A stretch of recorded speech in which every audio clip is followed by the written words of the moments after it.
বন্ধুরা, এটি চাঞ্চল্যকর তথ্য উঠে আসছে এই মুহূর্তের, বলতে পারেন যে সবথেকে ব্রেকিং নিউজ। প্রাইমারি টেট 2022-এর যেসব পরীক্ষার্থীরা উত্তীর্ণ হয়েছিলেন, 1.5 লক্ষ প্রায় পরীক্ষার্থীর থেকেও বেশি, 1.5 লক্ষের থেকেও বেশি পরীক্ষার্থী, তাদের সমস্ত ডাটা কিন্তু একটা ভিন্ন সাইটে পাবলিশ হয়ে গেছে। WBBPE, যেটা West Bengal board of primary education website আছে, সেইটা বাদে একটা ফেক ওয়েবসাইটে, একটা সিম্পল ওয়েবসাইট যার কোনো সরকারি ভ্যালিডেশন নেই, সেটাতে কিন্তু পাবলিশ হয়ে গেছে এই পুরো সমস্ত পরীক্ষার্থীদের প্রাইমারি টেট উত্তীর্ণ 2022 সালের মানে সার্টিফিকেট, টেট সার্টিফিকেট সেখানে ডাউনলোড করা যাচ্ছে এবং একটা পিডিএফ পাবলিশ হয়ে গেছে। সেই পিডিএফটাতে আমি দিচ্ছি, দেখুন, আমি পাশেই দিয়ে দিচ্ছি।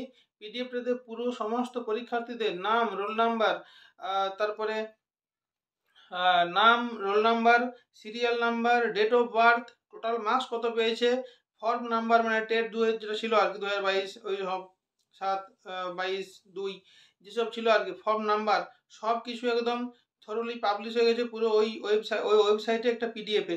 একটা নর্মাল ওয়েবসাইট, যেটার কোনো সরকারি ভ্যালিডেশন নেই, যেটাতে সিম্পল, মানে কি বলবো, simple voter card service, land service আর অন্যান্য সার্ভিস পাওয়া যায়। সেই সার্ভিসে সেই ওয়েবসাইটটাই পাবলিশ হয়ে গেছে।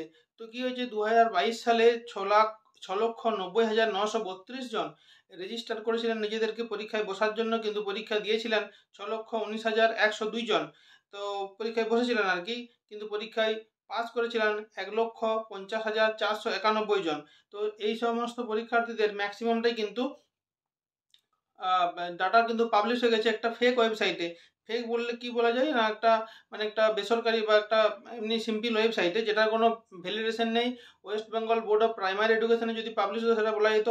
তো পর্ষদকে যখন জিজ্ঞেস করা হয়, গৌতম বাবু বলেন, গৌতম পাল আমাদের পর্ষদ সভাপতি, উনি বলেন যে এটা নিয়ে খতিয়ে দেখা হচ্ছে।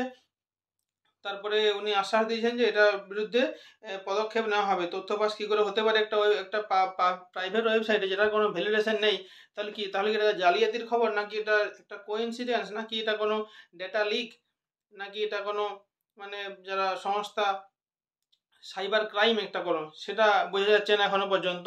তো এটা কিন্তু খবরটা খুবই বড় সড়ো মাপের অভিযোগ, আর অভিযোগ বলা যাবে না, এটা কিন্তু পাবলিশ হয়ে গেছে একটা ওয়েবসাইটে, যেটা যে ডাটাগুলো আমাদের প্রাথমিক শিক্ষা পর্ষদের কাছে নেই, সেই প্রাথমিক বোর্ডের কাছে নেই, পর্ষদের কাছেই নেই, সেই ডাটাগুলো একটা অন্য ওয়েবসাইটে পাবলিশ হয় কী করে?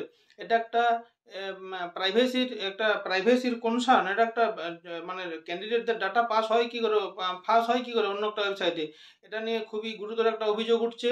তাহলে কি এটা একটা বড়সড় আবার জালিয়াতির কোনো চক্রান্ত চলছে, নাকি কি হতে চলেছে আগামী দিনে? এটা খুবই কনসার্নিং ব্যাপার, একটা খুবই দুঃখজনক ব্যাপার। আবার কিন্তু অভিযোগ উঠছে, ক্যান্ডিডেটরা খুবই চিন্তার মধ্যে অবশ্যই আছেন, বুঝতেই পারা যাচ্ছে। তো যাই হোক, 1.5 লক্ষ পরীক্ষার্থীর তথ্য পাস একটা মানে একটা ফেক ওয়েবসাইটে, এটা খুবই বড় মাপের একটা, মানে কি বলবো, চাঞ্চল্যকর তথ্য। তো যাই হোক, কি হয় দেখা যাক, পর্ষদ সভাপতি কী করেন, পর্ষদ কী স্টেপ নেয়। তো আরও যদি খবর থাকে আমি দেবো, আপনারা চ্যানেলটা ফলো করতে থাকুন। ধন্যবাদ।